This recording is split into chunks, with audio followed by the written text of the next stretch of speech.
before 12 in the afternoon, with white roses fixed to every pew and a string quartet warming up near the altar. The bride kept turning toward the church doors as if she were waiting for disaster to arrive in heels.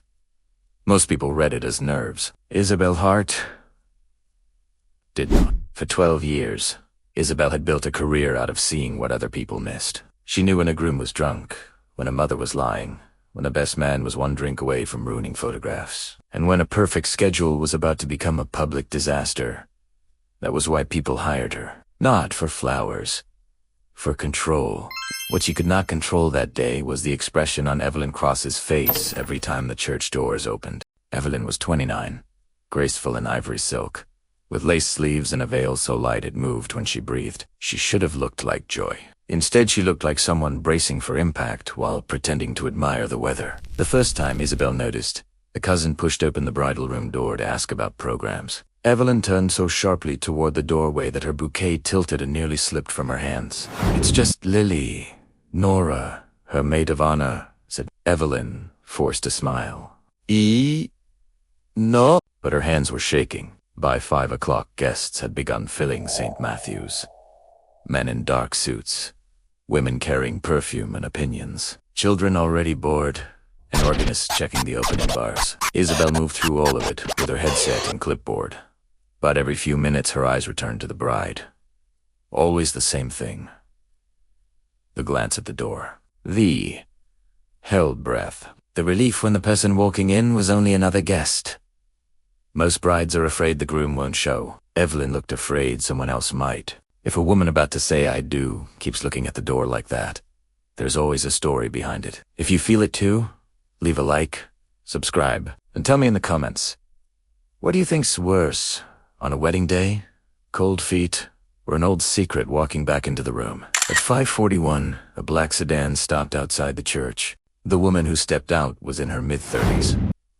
Tall, dark-haired, wearing a plain navy dress and an expression too quiet for a wedding. No gift, no companion, no performance. She stood with one hand on the car door and looked up at St. Matthew's, like someone meeting a grave she had once escaped. Inside, Evelyn dropped her bouquet. The flowers hit the floor with a soft, ugly sound. Nora stared. Evelyn. The bride had gone paper white. "Who is that?" Isabel asked. Evelyn swallowed twice before answering. "My sister." Nora went still. Isabel felt something cold slide down her back. "Your sister?" "I thought your sister was gone," Evelyn said. "That's what everyone says." Then she sat down hard in the nearest chair as if her knees had simply quit. There were 18 minutes until the ceremony. The room went silent in the way people do when they realize they have stepped into family history without warning. Nora looked less shocked than wounded, as though she had spent years near a locked door without knowing it. "You told me she left years ago," Nora said. "She did." "Evelyn?" Isabel said quietly. "I need the version that matters now." For 1 second, Evelyn looked angry. Not at Isabel, but at time itself. Then she inhaled and said, "Her name is Clara." That was all. Outside, the woman in navy had reached the church doors but had not entered. She stood just beyond the glass, one hand at her side, looking neither impatient nor uncertain, only waiting, like someone offering the condemned one final chance to choose. "Do you want me to stop her?" Isabel asked. Evelyn looked toward the doors with an expression so tangled it was almost frightening. Fear, yes, but beneath it, grief, guilt, something much older than panic. "No," she said. Nora stared at her. "You can't mean that."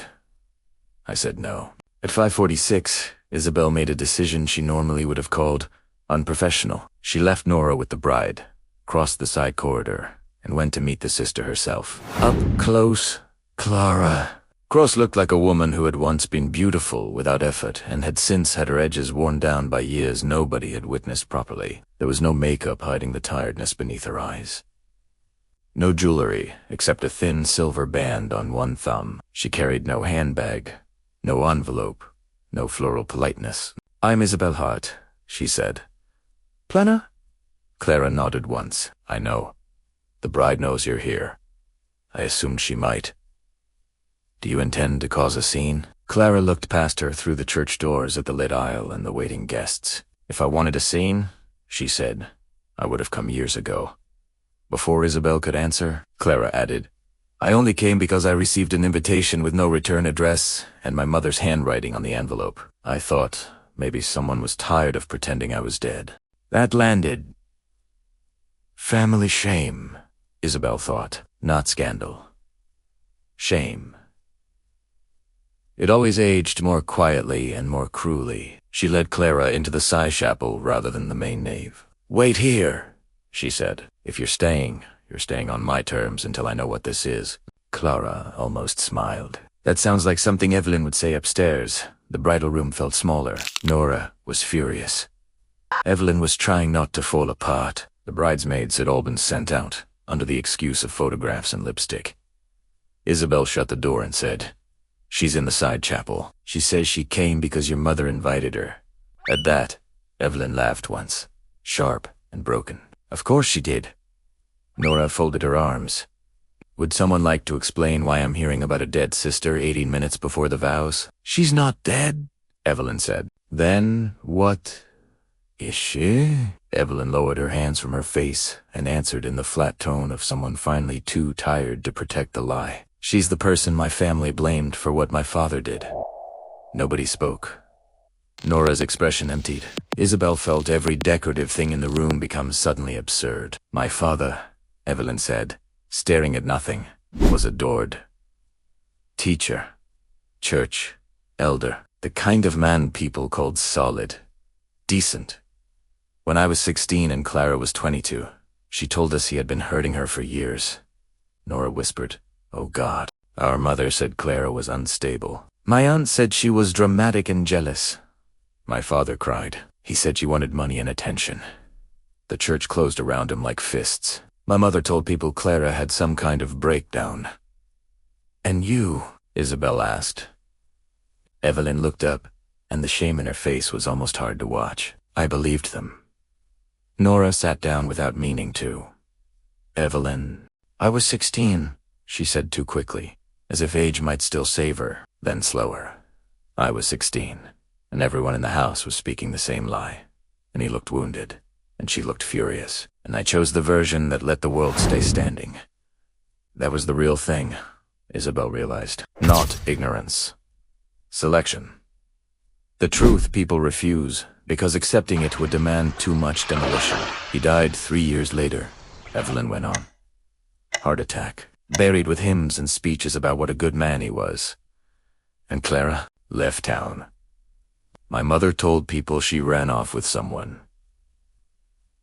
Evelyn laughed again, but this time tears came with it. There was no someone. At 5:53, the organist texted Isabel. 5 minutes. She ignored it. You never spoke to her again? Nora asked. Not once. I wrote her a letter 2 years after he died. She never answered. Why invite her now? Isabel asked. Evelyn looked toward the chapel door. Because I'm about to stand in front of a man who loves me and promised to tell the truth. And I realized I built half my life on one that wasn't mine to keep. That was the first honest bridal sentence Isabel had ever heard. She checked the time. We have 7 minutes. Either she leaves, and this becomes a private disaster for another day, or she stays, and we decide what kind of truth you can survive in public. Evelyn stood. Her hands still shook, but her posture had changed. Not steadied, clarified. Take me to her. The side chapel was cooler than the rest of the church. One candle burned beside a statue. Clara was standing when they entered, but she did not move toward them. She looked at Evelyn once, fully, and in that one look there were more years than most conversations. For several seconds, neither sister spoke. Then Evelyn said, You look the same around the eyes. It was such an odd thing to say that Clara almost laughed. You look like our mother when you're trying not to cry. That nearly destroyed Evelyn on the spot. I'm getting married in a few minutes, she said, then shook her head like she hated how small that sounded. That's not why I needed to see you. I mean, I didn't ask. I think Mom did, but I'm glad you came. Clara's face did not soften. Why? Because I have lived 9 years as if silence were the same thing as innocence. That's a polished sentence for a dirty truth, Clara said. Evelyn accepted that, I know. The room stayed still around them. Some conversations should be private. Some become larger than privacy the moment a family's lie shapes too many other lives. I believed him, Evelyn said. That's the ugliest version, and the truest one. I believed him. And I watched everyone make you crazy so they wouldn't have to call him a monster. And I let it happen because I was afraid that if you were right, then I had never known my own father at all. Clara's eyes glinted, but when she spoke, her voice remained level. You were 16. That doesn't absolve me. No, Clara said, it doesn't. There was something merciful in the way she refused easy forgiveness. Mercy that arrives too quickly is usually for the comfort of the guilty. I wrote you, Evelyn said. 2 years later. I know. I read it in a motel room outside Tulsa and threw up afterward. That stunned the room into silence. I didn't answer because your letter said you were sorry life had been hard for me, Clara continued. Not sorry you didn't believe me. Not sorry you left me alone in that house. Sorry life had been hard, as if weather had done it. Evelyn closed her eyes. A tear slid beneath the edge of her veil. If this part hits you because it feels too human to be clean, leave a like, subscribe, and tell me in the comments. Do you think every family secret eventually demands a witness? At 5:58, the organist texted again. Guests seated. Groom ready. Time, Isabel thought, had never felt more vulgar. Clara turned toward the door. I shouldn't have come. Please don't go, Evelyn said. That made Clara stop. For what? So your wedding photos can include the sister your family erased. No, Evelyn said. Stay so I don't do this pretending anymore. Nora finally spoke. Does your fiancé know? Evelyn went still. Clara looked from one face to another and understood before anyone answered. No. The disgust that crossed her face was quiet, which made it worse. Then this still isn't about truth. It's about timing. I was going to tell him when I found the version that didn't sound impossible. Clara's laugh this time held no humor. Impossible is not the hard part, Evelyn. Disloyal is. At that moment, Isabel made one final professional mistake. She texted the groom, Need 10 minutes? Bride delayed? No. Panic. Then she looked at Evelyn and said, You have 2 choices. Walk down that aisle carrying the same lie in a prettier dress, or tell the man you're about to marry who you are before he promises to love all of it. No planner should speak that way. But then, no planner is usually standing in a chapel with the ghost of a family's cowardice 15 feet from the altar. Evelyn wiped her face carefully, preserving the makeup as though one structure still deserved saving. Bring him here. Daniel Mercer arrived at 6:04 with confusion all over his face and one boutonniere petal already loose. He entered smiling in that hopeful, nervous way grooms do when they think the delay is lipstick or a missing grandmother. Then he saw the room, the bride crying, the woman in navy, the maid of honor pale, and Isabel, who never lost control, looking like she was making room for an earthquake. What happened? He asked. Evelyn took one breath, then another. To her credit, when she began, she did not begin with excuses. My father abused my sister, she said, and my family called her a liar, and I believed them. And I never told you because I was ashamed of the kind of daughter and sister that made me. Daniel stared at her. Nobody moved. Then he looked at Clara. Is that true? Clara answered before Evelyn could soften it. Yes. Daniel sat down on the nearest pew as if his body had decided before his mind did. Why didn't you tell me? Because I wanted to be loved before I was fully known, Evelyn said. And once I had that, I became afraid the truth would make you revise the first feeling. That was honest enough to make the whole room hurt. Daniel looked at his hands for a long time. I don't know what to say, that's fair, Clara said. At 6:09, church bells began marking the hour. Guests shifted in the nave beyond. Somewhere outside, a child laughed, unaware a wedding was being held hostage by justice. Daniel finally stood. He looked at Clara first. I'm sorry, he said, and though he had done nothing, The apology still mattered, because it landed where it should have. Then he looked at Evelyn. "I'm not leaving," he said. Evelyn broke on the exhale, one hand over her mouth. "But we are not getting married in 6 minutes, as if this is a weather delay. You don't get extra points for finally choosing honesty at the edge of the altar. That's late, not noble." Evelyn nodded.